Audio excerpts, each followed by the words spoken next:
Hello, YouTube. Nah, I'm just fucking around with you guys. What's up, everybody? I'm Fallen Soldier 45, and usually whenever I'm standing here, it means usually I'm introducing a trailer, but I'm not. This time, I'm here to give you guys a review, and the game, of course, is Star Wars The Force Unleashed 2.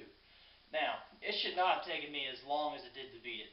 Today is actually Thursday, November the 4th. This game came out about a week and a half ago. Unfortunately, things have been really, really busy. You wouldn't believe.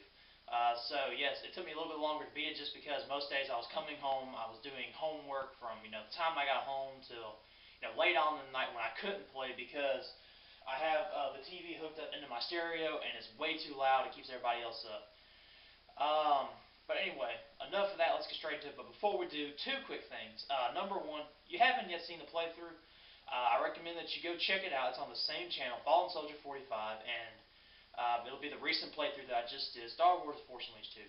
The second note is, for those of you that have been watching it, I do not know what happened at the last cinematic, or, somewhere around the last level, the camera decided to go blurry.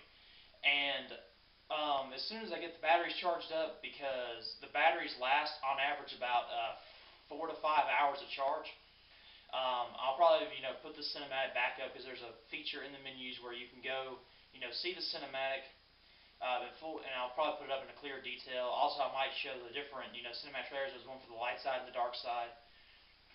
But now that that's all said and done, let's get right into the review of it. And we're going to talk about the good and the bad. We're going to first get to the good, and then we'll save the bad for later, and you'll see why. So what did I find good about the game? What I like about it? First of all, the gameplay was actually very good. It was very simplistic to get involved in. If you played the first one like I did, the controls are exactly the same.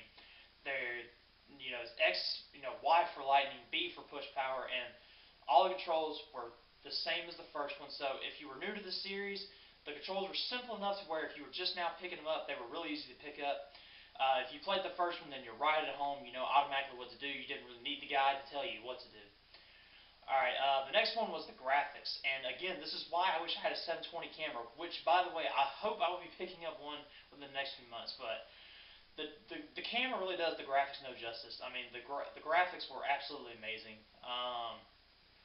They paid some good attention to detail when it came to, the character mapping and things like that.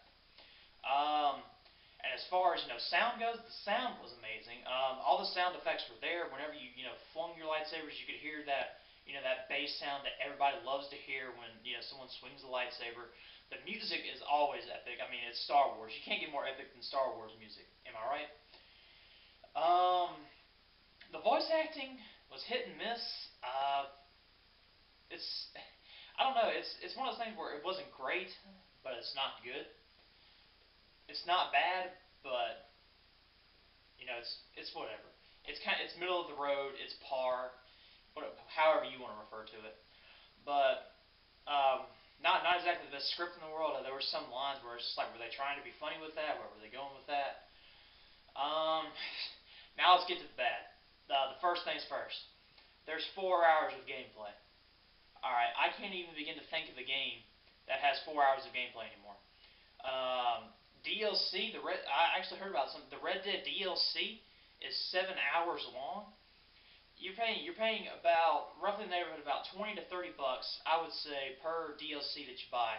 When you paid $60 for a full-on game.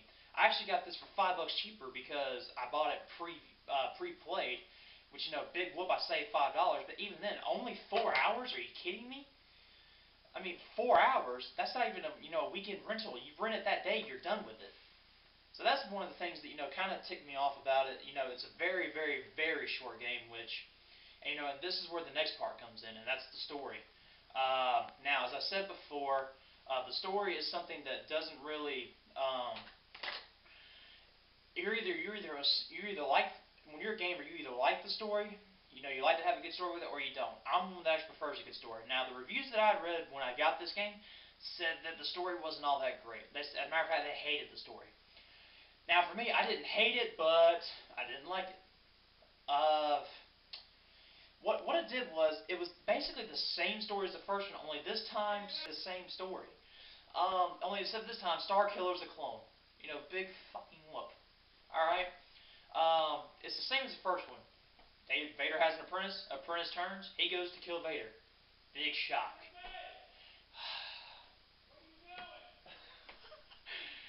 Oh, I'm about ready to stop this video because it's getting annoying now. But anyway, that was my overall, thought of the story. And I think really the short amount of gameplay time was really something that kind of hindered that. If they had a longer game, maybe they could have developed more of a story to it. Like, they maybe could have found out, why was Starkiller being cloned? Why does Vader even need an apprentice? How does the Emperor, pertain to all this? Because remember in the first one, the Emperor didn't like the fact that Vader had an apprentice. So you can imagine what he's wondering if Vader's got fucking 3 million other Starkillers out there. Let's see. There was something else I wanted to mention that was on the bad side. Oh, level design. For those of you that have played the game, did you happen to notice that they were using some of the same levels over? I mean, that to me is just kind of like lazy level design.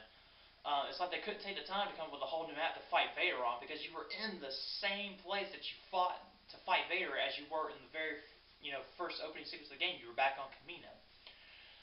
Which, maybe not a big deal to a whole lot of people, but it's definitely something that you do notice.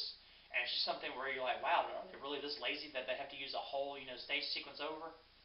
And speaking of laziness, the combos, they do get boring. It's a very simplistic control style, so there's no really need for, combos or anything. The thing that I was, found very boring were the quick time sequences, like where Starkiller would go up and he would use his force push, and then he'd, slash with a lightsaber, and you have to hit a button, stuff like that. They were cool the first time you saw them. After time number like 35 of doing them, it got really boring. And the variety of enemies as compared to the first one was not as great.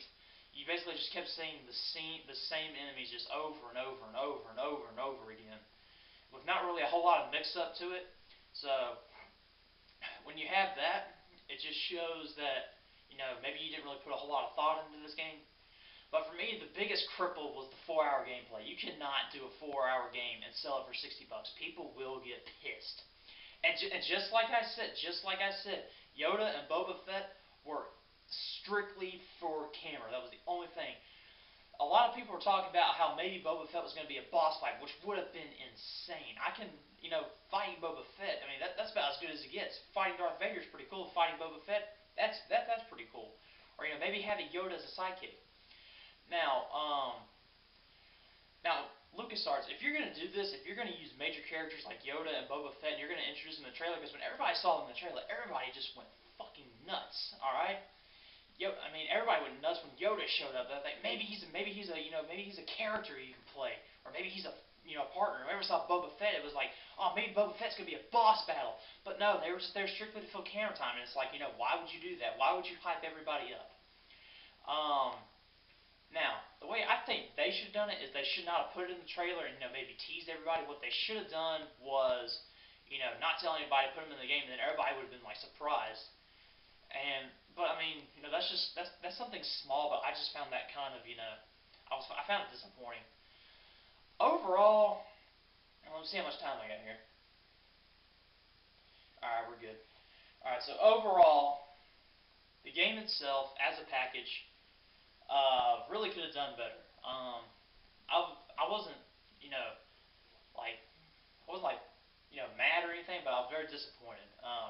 The 4 hours of gameplay, the lazy level design, the repetition of both enemies and the quick time events, just really kind of crippled the game.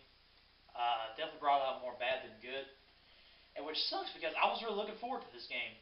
Ever since I saw it at E3 and I saw the trailer for it, I was like, wow, this is going to be badass. And I hope it's like the first one.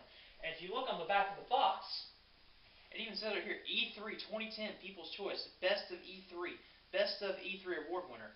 If you're getting, comments like that, you best follow through. Especially at an exposition as big as E3. Don't give out a 4-hour gameplay. That's DLC. You could have just released this as a DLC, like an expansion or something. But no, you're going to pay $60 for a 4-hour game?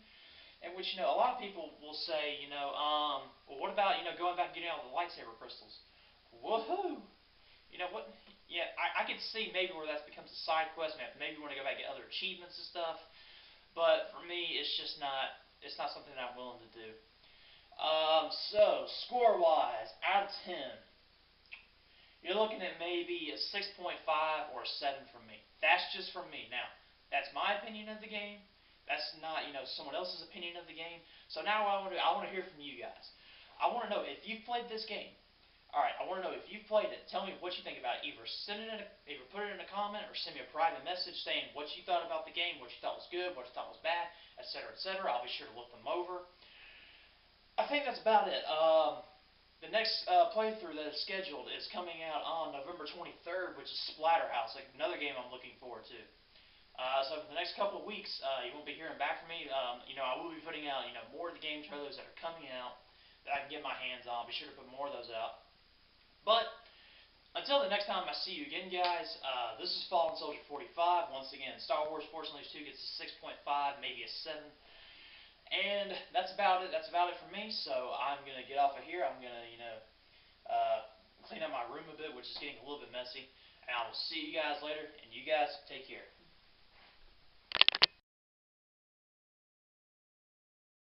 Is the first one, only this time Starkiller was a clone. Sorry about that. Star